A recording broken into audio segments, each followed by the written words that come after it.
All right, it is time for the John Riggins Show. Special shout out, special dedication. Lost the baller, lost a great rapper, DMX. Even Coco Riggins knows where the hood at. DMX, take it, dog. Todd, you are flashing back to your days as a D-jockey. A D-jockey, Big Todder.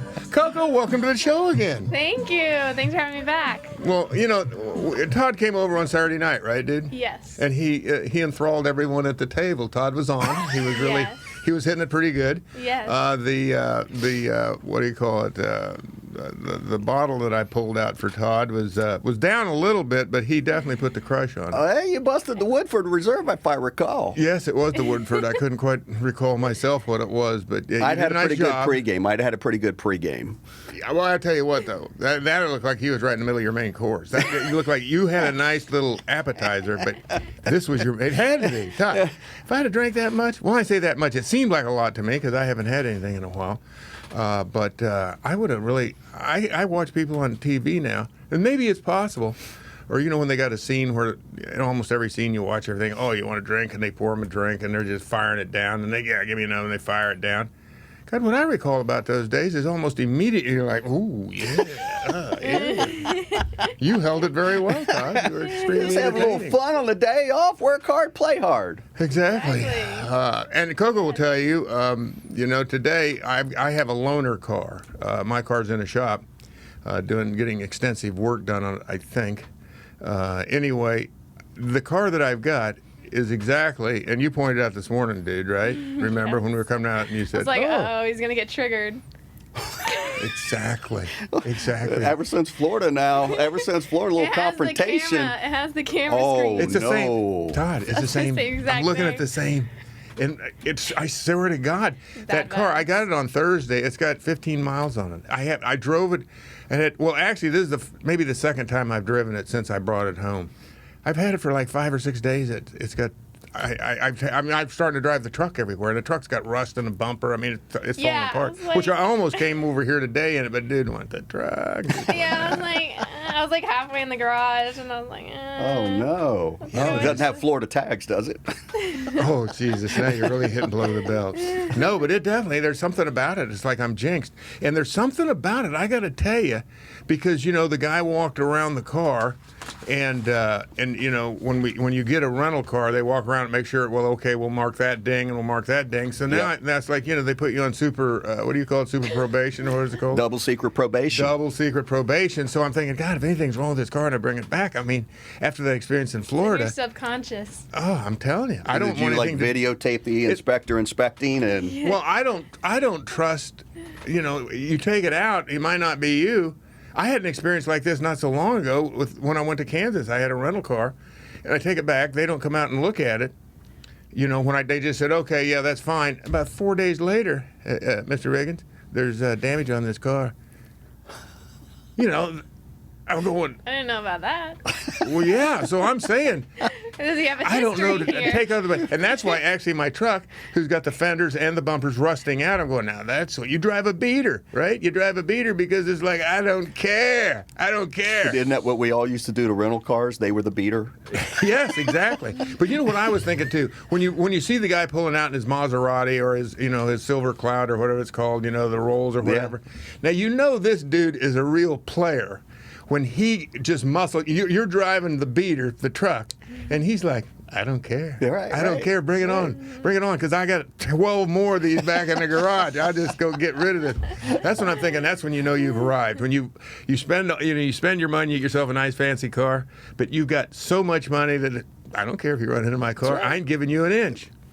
It's good to be that guy. I've never or gal. exactly. I would not know what that's like. Years ago, I had a brand new Range Rover, I think it was.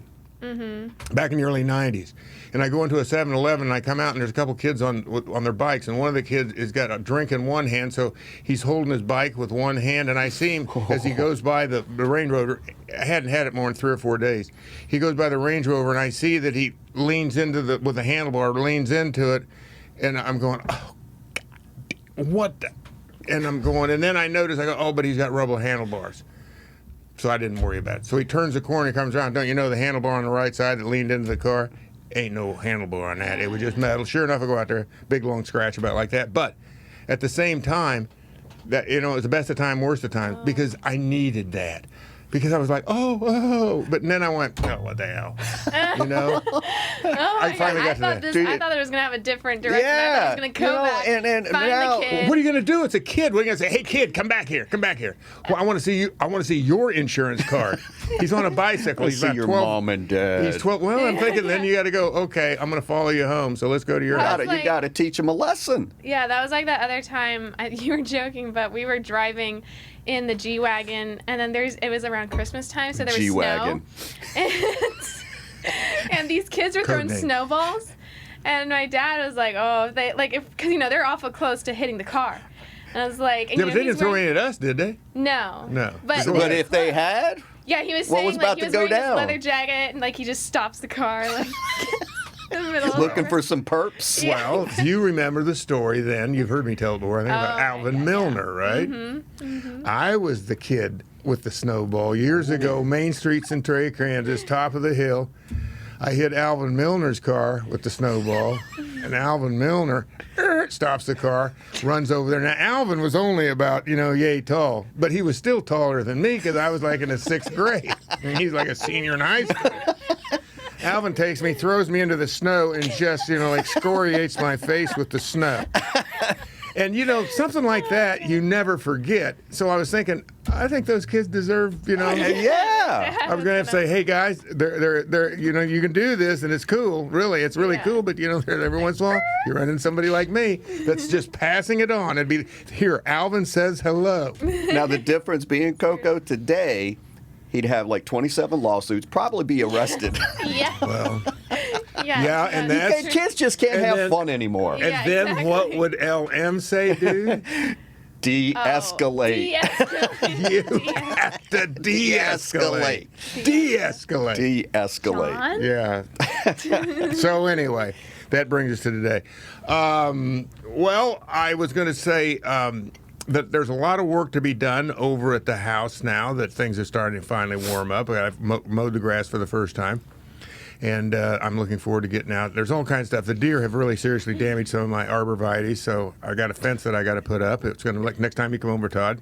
You go, oh, it's Dialogue 13. I like it. I like it. Oh, we're blocked in. Yeah, a little electric fence will be good for the deer and anything else. Oh. Oh, okay. Oh. And I was going to say the other day we were out, and this reminds me of a situation where you've got the man, I guess is the best way to put it, right? The man, you always, who is it? Somebody Rage Against the Rage Man? Against the Machine? Rage Against the Machine. What is that? Pink Floyd? Was that something or was it? Well, there's a Jethro band Tull? called Rage Against the Machine. There's songs called Rage Against the Machine. Let's just rage against the machine. Rage Against the Machine. Rage Against I was thinking about this, and I don't know why this morning, every once in a while I get these just thoughts that float through my mind when I'm just half awake and half asleep. But I got to thinking years ago, there's actually a couple of them, but when I was a senior in high school, and it probably goes back to the first situation, when I was a senior in high school, I was telling Coco on the way over here, I was the fastest guy in the state of Kansas for 50 yards, maybe 60. But Terry Householder from Concordia, he had another gear I didn't know about. But it's basically because he was such good shape. I never realized that you have to really be in shape to run 100 meters. So Or 100 yards this is back in where the- he was Joe Champ and you're Joe Chump. I'm afraid it was, and it worked, and it turned out the same way, kind of. But yeah, I mean, this guy, he So competed. he could take you in the 100? He did one time. I got one shot at him. It was at the KU relays, and he dusted me off. We both won our opening heats the day before the semifinals. We both ran 10 flat, and the day of the finals, I mean, to me, it was like, I was so confident, maybe cocky. But because I did have a great start. It is pretty, when you think about it, I'm going, well, it kind of makes sense because I could accelerate. Here I was weighing about 220 pounds. Terry's probably 165. And, I was coming out of there. I was hauling 220 pounds like a load of concrete out of the hole. Terry, he's got nothing in the back. He's got a Corvette, and he can't keep He's waiting up. for the wind to blow a little more to get him started. Well, if too much wind and Terry Right, would've- it's wind me, aided. I'd have just kept going. Wind would have been the best thing could have happened to me. It'd have been in my favor if we'd been run into a headwind. But anyway, yeah, we got to about 60 yards, and I'm out there going, oh, yeah, just like I thought. Usain. Yeah, exactly. It's just, and all of a sudden I hear the panting coming up, and it ain't long. And I'm going, well, I got nothing. This thing keeps coming. And once he got even with me, and then he gets a little past me, and I just went, just cut the engines, and then they just started coming. I ended up finishing fourth. I probably could have got a medal, but I was just so disgusted I couldn't. And also I was in pure disbelief. But this leads up to that story. That story is part of what I'm going to tell you is that there's two stories. One, when I was in the 7th grade, which is actually, I was in the 7th grade and I was long jumping up in Bern, Kansas. I don't think it was a county meet, but maybe it was just a dual meet.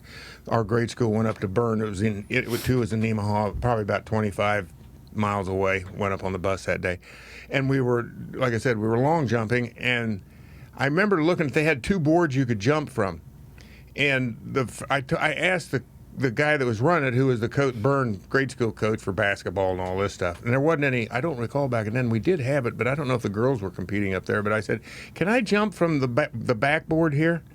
And because he was a lazy slob, he goes, no, you have to jump from the front board. And I went, okay. And of course, I take my first jump. I jump out of the pit, jumped over 19 feet, which was... In the 7th grade? 7th grade, that's a huge jump. That's large. And it broke my ankle. On the landing? On the landing, because I jumped out of the pit. I jumped out of the pit and lit in the dirt, lit in the sod or whatever you want to call it. Suck it up in the 50s. Lawsuit today. Yeah. Yeah, and it was just like, tough luck, kid. Get out of here. You got another leg. So then, fast forward to where we were down at the Ottawa relays from my senior year, and I can't remember. I had yet to meet defeat at the hands of Terry Householder. I went to Ottawa. But you had heard about the Householder kid? Yeah, I did. I knew about him. Meanwhile, he's working out, getting in shape. Running laps every day. Behaving. He ran the Open 100. He ran the Open 220. He ran the Open 440, and he anchored the mile relay team for Concordia. This is ambitious. Do you realize what kind of shape that guy was yeah, in? Either that or he must have had like 5 he was a freak lungs or something. What's that, dude? He must have had like 5 lungs. Exactly. I mean, I can't. They had a good track, and they had a good track coach out there. Me, I was self-taught. All I took was starts. But like I said, I must have been pretty good at what I did because even Terry couldn't keep up with me out of the hole. But anyway, so we go down to Ottawa down there, the University of Ottawa, which is a little way south of Lawrence. And that was a pretty good drive for us. That was probably about 130 miles to drive from Centralia down to Ottawa. We get down there, and it's raining just like unbelievable. There's all kinds of rain coming down. So the track is soaked. It was a cinder track. And back in those, which nowadays people go, a cinder track? What are you talking about? Because we ran on dirt. I mean, Centralia didn't might have a cinder track, so it was dirt. So it was kind of semi-familiar to me, but it was cinders back in those days, even the track at KU, the varsity track that they used at Memorial Stadium at University of Kansas, I remember running that at the Junior Olympics. It was the same thing. Cinders will get real soft, and you can actually step on them with enough rain, and it's almost like stepping in on hard sand. You'll see your footprint. So it's mushy. So you don't want to fall on cinder. I did that too my freshman year, but that's another story for another time. Hiawatha relays, pulled a muscle, went and just skidded across the track. Ooh. I still got right on my left elbow. I still got all scuffed up from that. But anyway, it was just nothing but slush. And I didn't even take my sweatpants off. And I got down. I didn't scratch, which I wanted to, but I thought, I'm here. And I just jogged through, just got, everybody, I wasn't even in the race. Basically, I threw the race. Because, from my perspective, why do I want to take a chance on getting injured? I've got Terry Householder to beat here in about 3 weeks.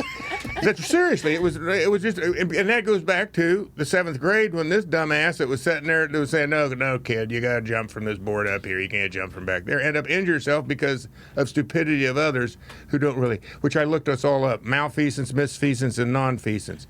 He had created, it was nonfeasance.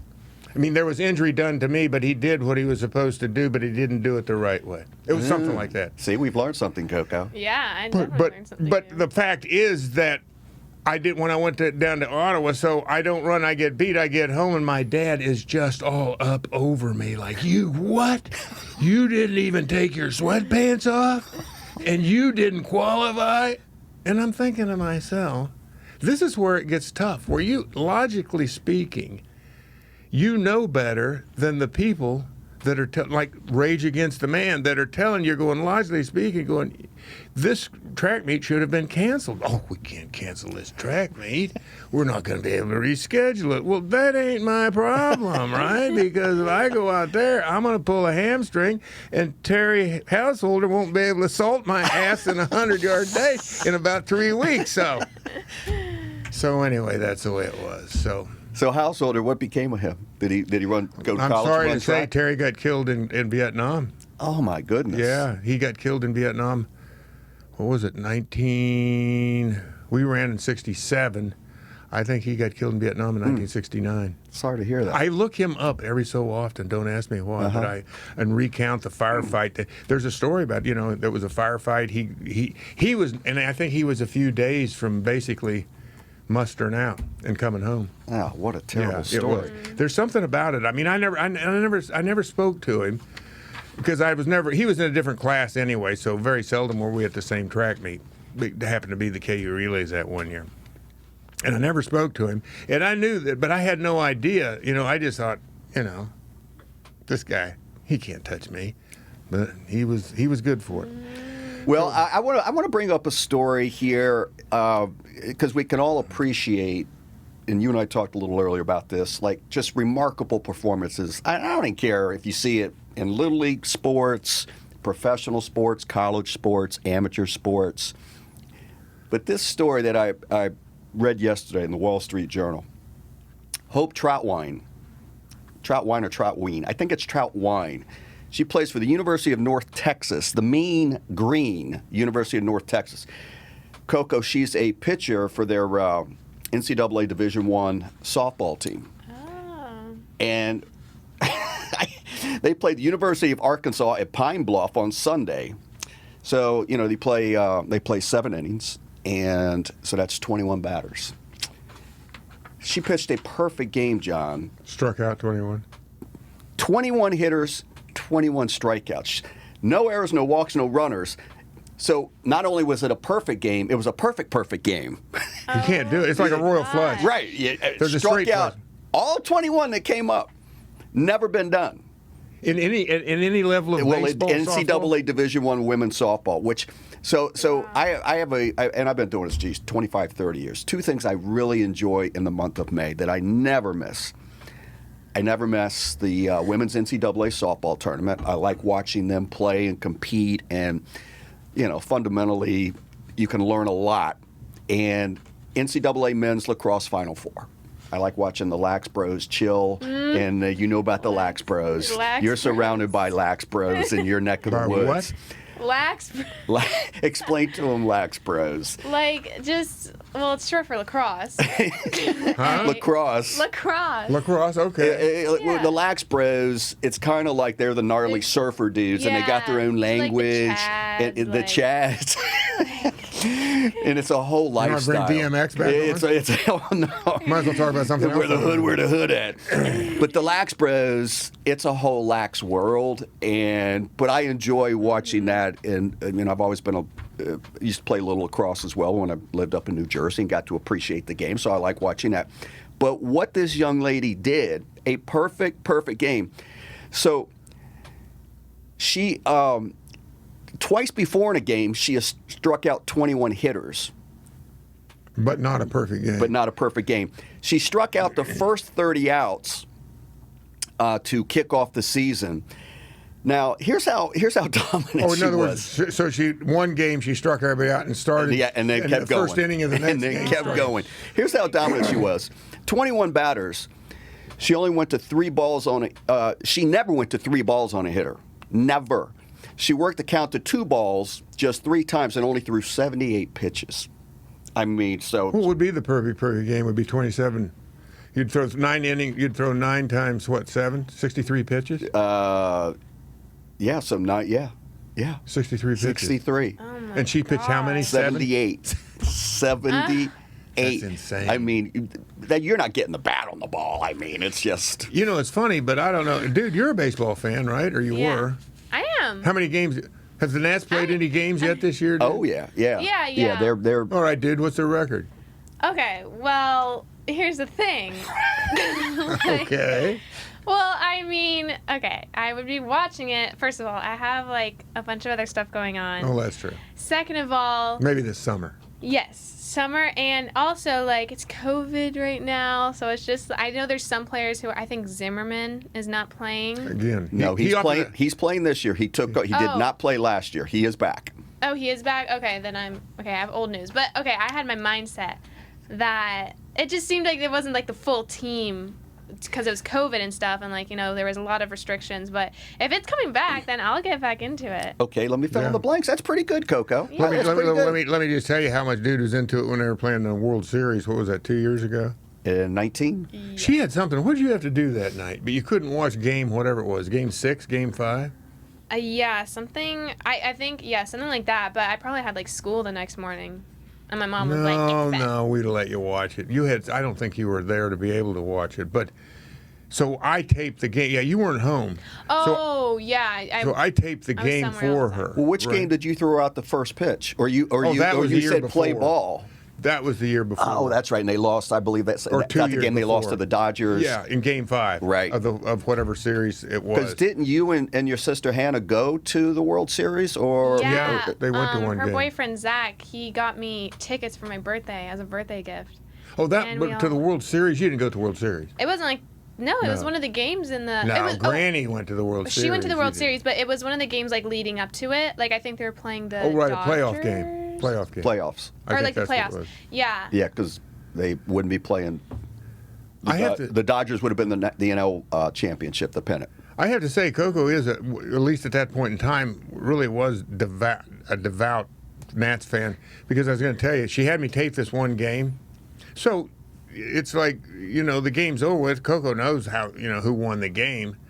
What do you think? The next day, she goes downstairs, turns on the TV, and watches the game that had already been played because she had to watch it. You breaking down film? Could have. I mean, that's what your it's dad along loves those, to do. Well, I mean, I'm telling you, something like I'm going. Yeah, exactly. I love that. Right up my Chris alley. Cooley, line 5. Chris Cooley, line 5. We got a game film breakdown.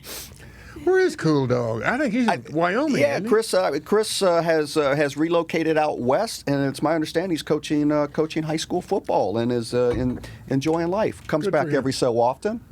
But Coco, to the Nats, you were right around it. You were engaged enough. So they started the season, and the Nats got off to a real rough start. Their opening day, they had to cancel. They had to cancel that, then cancel the entire series because the Nats had a COVID breakout to kick off the season. I just thought it seemed like kind of scattered because of COVID. So it was like. So they're just announced 2 days ago. They got a bunch of guys back off of the DL, the disabled list, to play.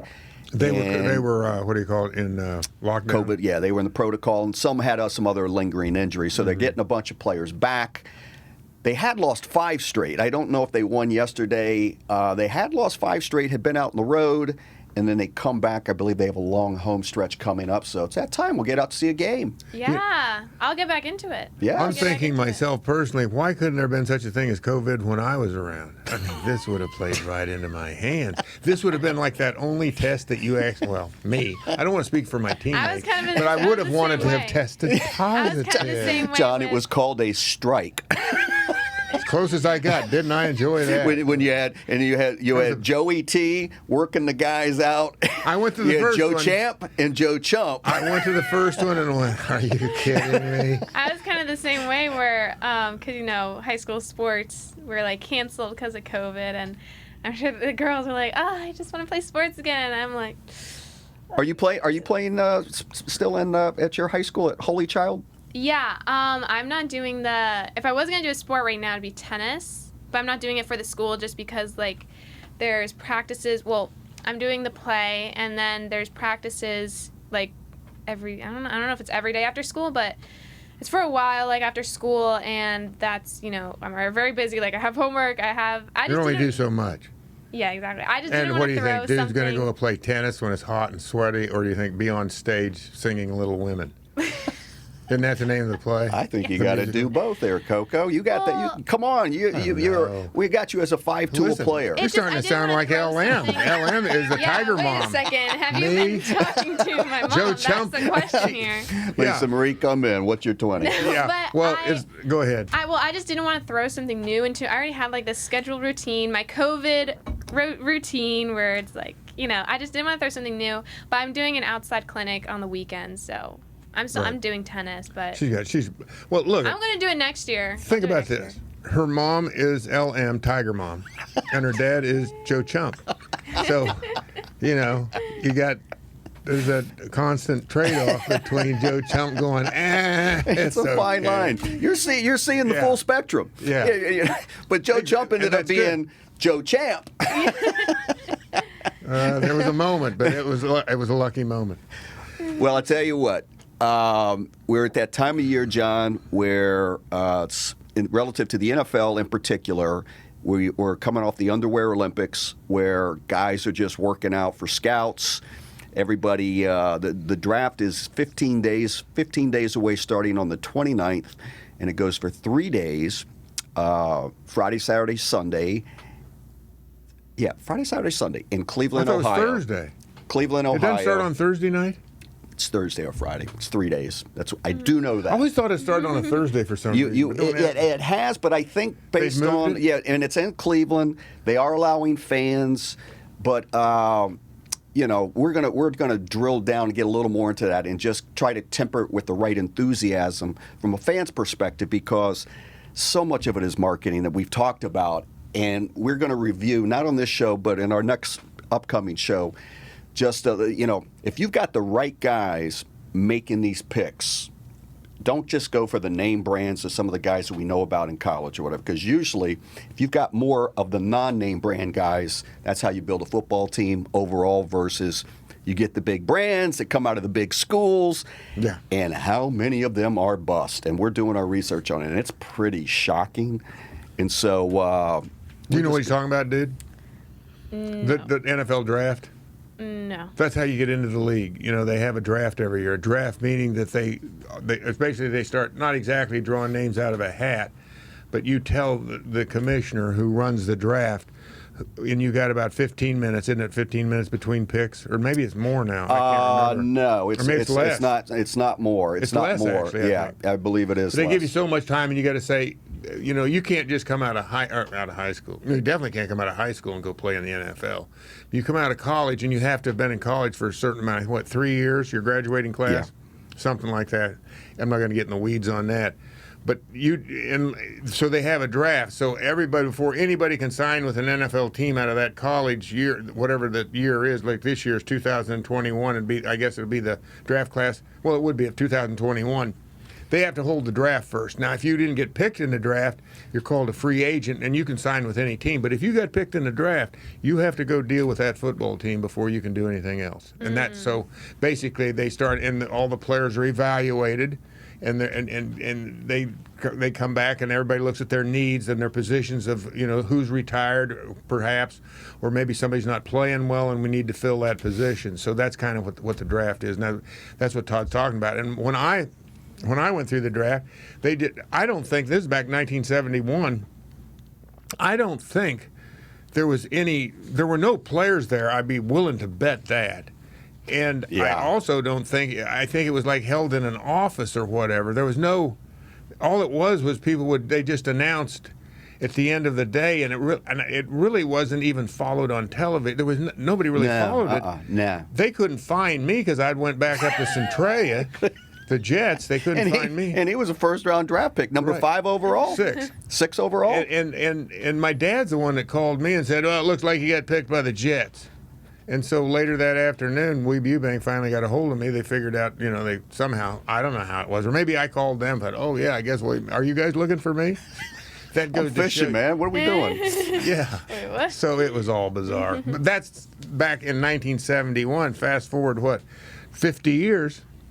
And all of a sudden, it is like the thing to see during which, okay. It's the machine, it's the marketing, it's the glitz, because for every team, no matter how bad you are, and especially what we've been dealing with in this town for 20 plus years, it's a glimmer of hope, because if we get the best guy overall, or the best guy that's at his position, oh my gosh, this is going to turn things around. Generally, that's not the case, because usually teams that are drafting early in the process are the worst teams. So that's how it works. It's based on how you performed the year before, so the worst team usually gets the first pick. Team with the worst record. Right. Okay. So we're going to get into that as we get a little bit closer to that, and be talking some more baseball here with the Nats. And it's good to see baseball back. It's good to see that hopefully everybody's going to continue to get vaccinated and we get back to some sense of normalcy here. What's on your upcoming calendar, Coco? When's play practice start? But the play isn't going up until the fall, correct? Yeah, it's going to be in But you're going to still have some rehearsals before school's out? Yeah, I think like some online rehearsals, and then I think for collab days like today, we were going to have some like in-person rehearsals. What's a collab day for the uninformed? Oh, by the way, we're thinking about, what do you got this weekend with your mom? You're going to watch Little Women? No, not Little Women. You're going to watch... Oh, she'd Pride be so and mad if I Prejudice? didn't know. No, not Pride and Prejudice, but it's a Jane Austen. So Jane Austen didn't finish one of her books, and then they like finished it. They've made a movie out of it. Something I like watched part of it. I actually got into it. It was, what was it? Yes. Pride and Prejudice? You get started on Pride and Prejudice. It was back, like, what was it? 16th century? 17th century? 18th century England. Well, that's something And else. all the aristocracy and how you married and all this stuff. And, I hate to say it. It was Colin Firth was the main lead in it from the male standpoint. I can't remember who was the female lead. Do you recall her name? Oh, Jennifer Ehale. Well, I don't know if I'm pronouncing her last name right. I got sucked into it. It's a chick flick, but.